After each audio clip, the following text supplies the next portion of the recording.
Oke, assalamualaikum warahmatullahi wabarakatuh. Di sini saya akan menjelaskan tentang UAS Matopen dengan judul tugas akhir saya yaitu evaluasi user experience atau UX pada aplikasi KAI Access menggunakan metode sistem usability scales atau SUS.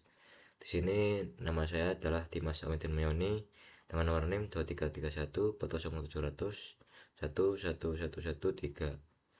Sini saya dari kelas T4E dengan motivasi saya ingin menjadi bagian dari solusi digital bangsa melalui pengembangan teknologi yang aman, efisien, dan bermanfaat bagi publik. Oke, untuk latar belakangnya, pengembangan teknologi digital telah mengubah layanan transportasi termasuk melalui aplikasi KAI Akses milik PT KAI. Aplikasi ini memudahkan pembeli tiket dan pengecekan jadwal, namun masih menghadapi berbagai masalah kegunaan dan keluhan pengguna. Evaluasi user experience atau UX sangat penting untuk meningkatkan kepuasan dan loyalitas pengguna. Metode sistem usability scale atau SUS digunakan karena efisien dan mampu mengukur kegunaan aplikasi secara valid, bahkan dengan sampel kecil. Penelitian ini bertujuan untuk mengevaluasi pengalaman pengguna aplikasi KAI Access menggunakan metode SUS agar dapat menjadi dasar perbaikan sistem dan desain terbuka ke depannya. Untuk rumusan masalahnya sendiri yaitu ada satu, bagaimana evaluasi user experience dengan metode sistem usability scale dapat memberikan rekomendasi perbaikan desain antarmuka dan fungsionalitas aplikasi KAI Access. Ini yaitu ada tujuan penelitian. Evaluasi user experience dengan metode sistem usability scale atau SUS dapat memberikan rekomendasi perbaikan desain antarmuka dan fungsionalitas aplikasi KAI Access. Untuk manfaatnya ada dua, yaitu manfaat teoritis dan praktis. Untuk manfaat teoritisnya ada beberapa. Yang pertama yaitu memberikan informasi kuantitatif yang sah mengenai beberapa bergunanya aplikasi KAI Access ini, sehingga bisa menambah wawasan di bidang UX atau user experience dalam mengembangkan aplikasi teknologi informasi. Yang kedua yaitu menguatkan pemahaman mengenai seberapa efektif metode sistem usability scale berfungsi sebagai instrumen untuk mengevaluasi usability pada aplikasi yang menawarkan layanan digital, khususnya dalam industri transportasi. Yang ketiga yaitu menambah sumber referensi studi UX pada aplikasi mobile yang dapat dipakai sebagai landasan untuk penelitian lebih lanjut dan ranah teknologi informasi dan pengembangan software atau perangkat lunak. Selanjutnya yaitu ada manfaat praktis. Di sini ada 4. Yang pertama yaitu memberikan umpan balik yang didasarkan pada data kepada pengembang aplikasi KAI Access untuk memperbaiki tampilan antarmuka dan kemudahan penggunaan aplikasi. Yang kedua yaitu mendukung PT Kereta Api Indonesia dalam meningkatkan mutu layanan digital serta kepuasan pengguna lewat perbaikan yang berdasarkan pada hasil evaluasi UX.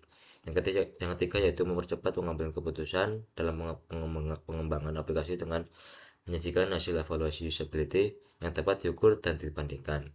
Yang terakhir yaitu menjadi acuan dan pedoman praktis bagi tim pengembang, desainer UX, dan pemangku kepentingan lainnya dalam menerapkan evaluasi usability dengan metode SUS pada produk digital. Yang selanjutnya yaitu ada batasan masalah. Di sini ada 4. Yang pertama yaitu fokus penelitian ini adalah evaluasi pengalaman pengguna aplikasi KAI Access, itu tidak membahas aspek teknis pengembangan aplikasi seperti kinerja server atau keamanan data. Yang kedua yaitu metode sistem usability scale yang terdiri dari 10 pertanyaan standar digunakan untuk mengukur tingkat usability. Akibatnya elemen UX yang kualitatif dan mendalam seperti emosi pengguna tidak menjadi fokus utama. Yang ketiga yaitu jumlah responden terbatas pada pengguna yang aktif menggunakan aplikasi KAI Access dalam jangka waktu tertentu dan tidak mencakup semua pengguna di seluruh Indonesia. Yang terakhir yaitu selama penelitian berlangsung, evaluasi dilakukan hanya pada versi aplikasi KAI Access yang tersedia. Akibatnya, hasilnya mungkin tidak mencerminkan perubahan atau pembaruan aplikasi di masa mendatang. Oke, untuk penelitian terdahulunya,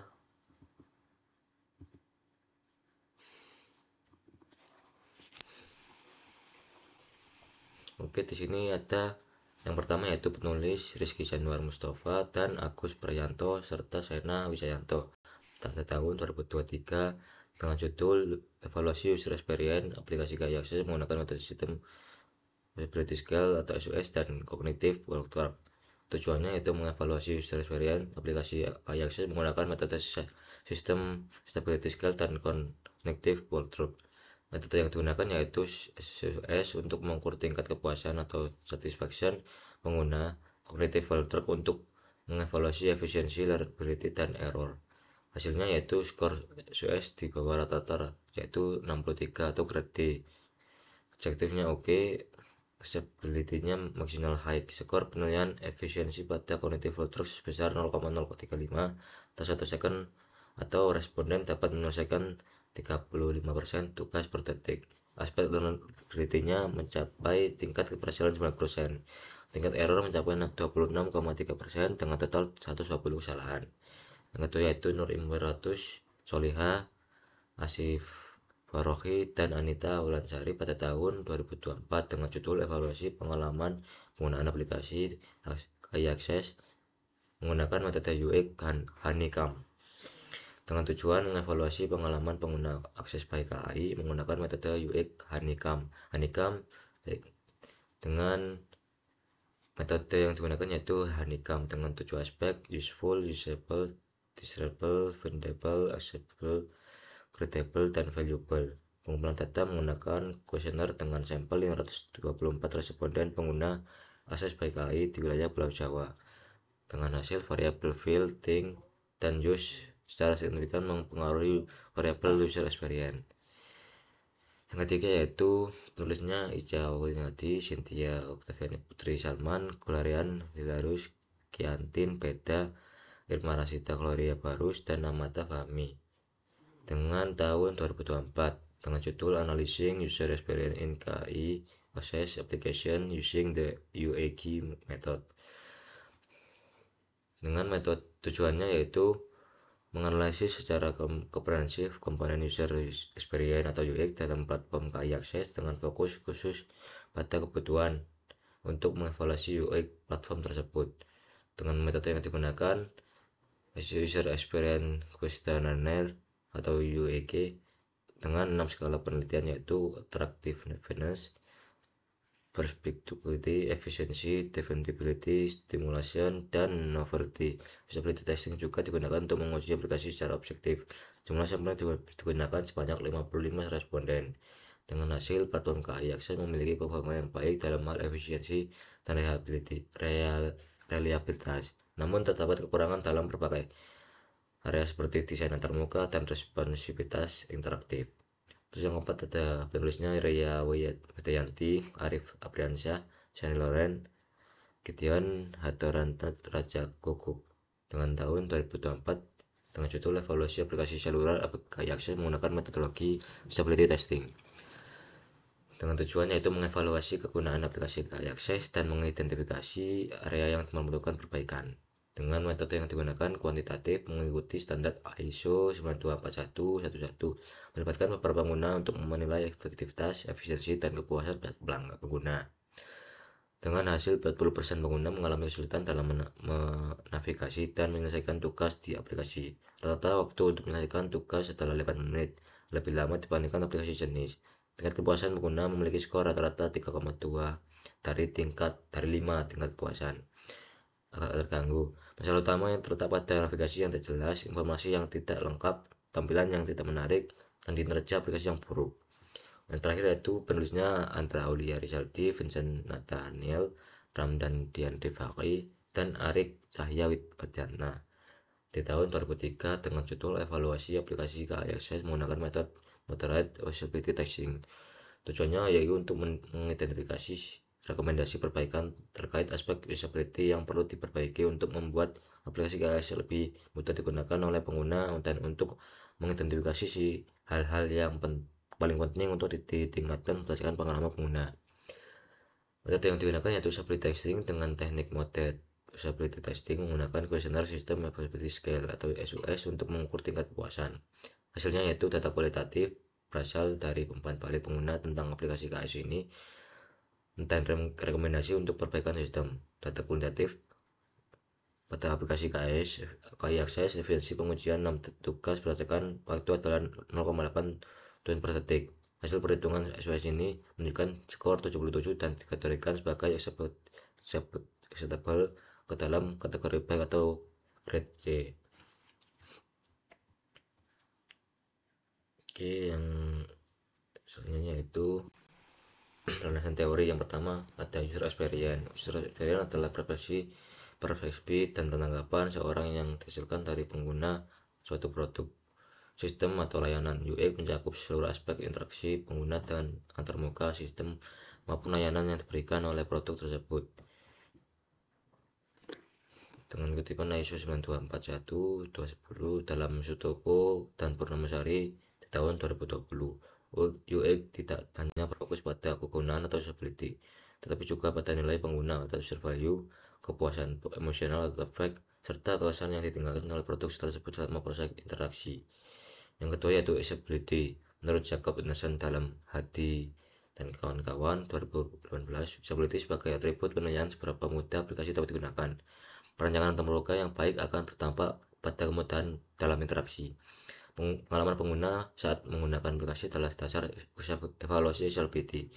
Beberapa komponen kualitas adalah sebagai berikut. Yang pertama yaitu learnability, efisiensi, memorabilitas, kesalahan, dan kepuasan.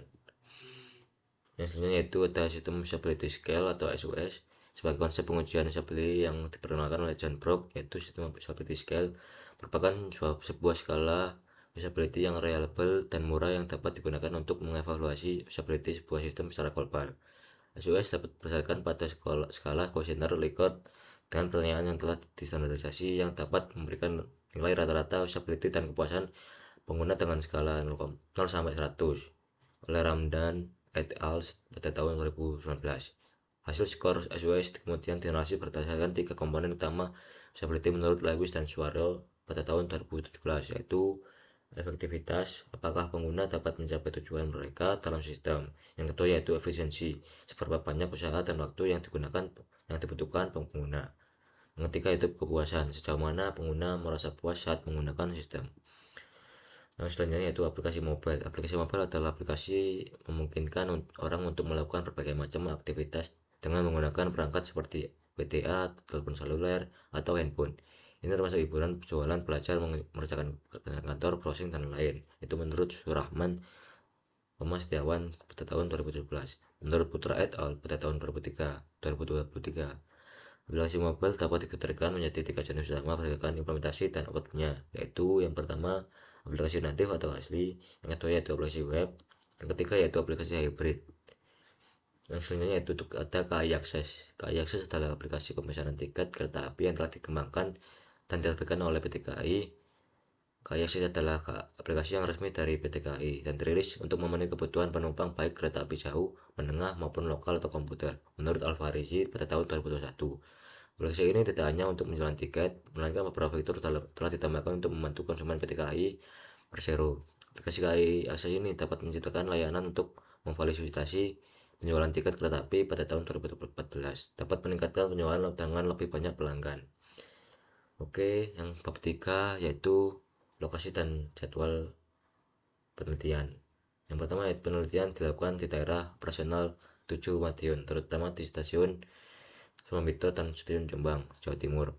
Dipilih sebagai lokasi penelitian ini karena lokasi strategis dengan banyak penumpang dan penggunaan aplikasi yang sering membeli tiket kereta api jauh maupun lokal. Alasan memilih lokasi karena wilayah ini memiliki kepadatan penduduk yang cukup tinggi dan akses teknologi yang memadai, sehingga penggunaan aplikasi cukup banyak dan beragam. Selain itu ada masalah yang masih sering ditemui pengguna seperti masalah penyediaan tiket, kegagalan boarding pass, dan kurangnya pemahaman tentang aplikasi. Oke, untuk tabel jadwal dan kegiatan jadwal dan penelitian. Yang pertama kegiatannya yaitu penyusunan instrumen penelitian pada bulan pertama. Yang kedua yaitu pengurusan izin dan koordinasi pada bulan pertama juga. Yang ketiga yaitu sosialisasi kepada calon responden untuk di bulan kedua. Dan yang keempat yaitu pengumpulan data wawancara spreadsheet atau kuesioner SUS di bulan ketiga dan 4. Untuk pengelolaan dan data analisis data di bulan ke 5-6, dan untuk penyusunan laporan penelitian pada di bulan 6. Dan jenis penelitian ini adalah filsafat, positivisme adalah dasar dari metode kuantitatif penelitian ini.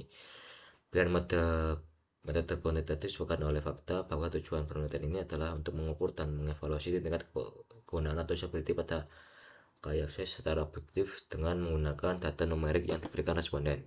Penelitian kuantitatif menurut Macaulay pada tahun 2021 adalah jenis penelitian yang berbasis filsafat positifisme. Ini digunakan untuk menguji hipotesis terhadap populasi atau sampel tertentu dengan menggunakan instrumen yang terstruktur untuk pengumpulan data. Selama proses pengumpulan data, penafsiran, dan pengambilan keputusan, analisis data secara statistik bertujuan untuk menampilkan angka. Data ini mengikuti prinsip ilmiah yang secara sistematis, konkret, objek, dan terstruktur. Yang selanjutnya yaitu ada sumber data. Yang pertama yaitu data primer. Data primer ada 4. Yang pertama yaitu diperoleh langsung dari responden melalui pertama itu wawancara pengguna, observasi interaksi pengguna, dan questionnaire System Usability Scale atau SUS. Yang kedua yaitu data sekunder. Ini berasal dari dokumentasi resmi KIAC dan penelitian terdahulu terkait UX dan usability aplikasi mobile. Yang selanjutnya itu ada populasi dan sampel. Pertama, populasi. Pengguna aktif aplikasi KIAC ditulis Momito karena jumlah pastinya tidak diketahui. Dilakukan estimasi populasi sekitar 3.000 orang. Ini berdasarkan data penumpang dan tren digital pada APJII 2023 dan Sugiono pada tahun 2019. Dan sampelnya ini menggunakan sampel random sampling. Berdasarkan rumus Laughlin, jumlah sampel idealnya adalah kurang lebih 352 responden. Ini marginnya of error 5%. Namun data sus tetap valid meski dengan 30 sampai 50 responden. Ini yang menganut Hair et al 2014 dan Ari Kunto pada tahun 2016. Yang selanjutnya yaitu analisis data. Yang pertama adalah editing, memeriksa kelengkapan dan konsistensi data kuesioner untuk memastikan validasi sebelum analisa. Pada jurnal Reskia pada tahun 2021. Yang kedua yaitu coding, memberikan kode numerik atau skala Likert 1-5 untuk memudahkan pengolahan dan perhitungan skor SUS.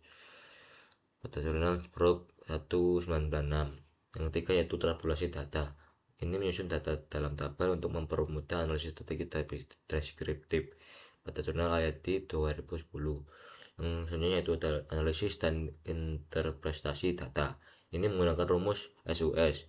Skor SUS adalah sama dengan total skor kali 2,5 skor SUS dengan total skor sama dengan interpretasi skor SUS 85 sampai 100% itu excellent, 70 sampai 84 adalah good, 51 sampai 69 itu oke.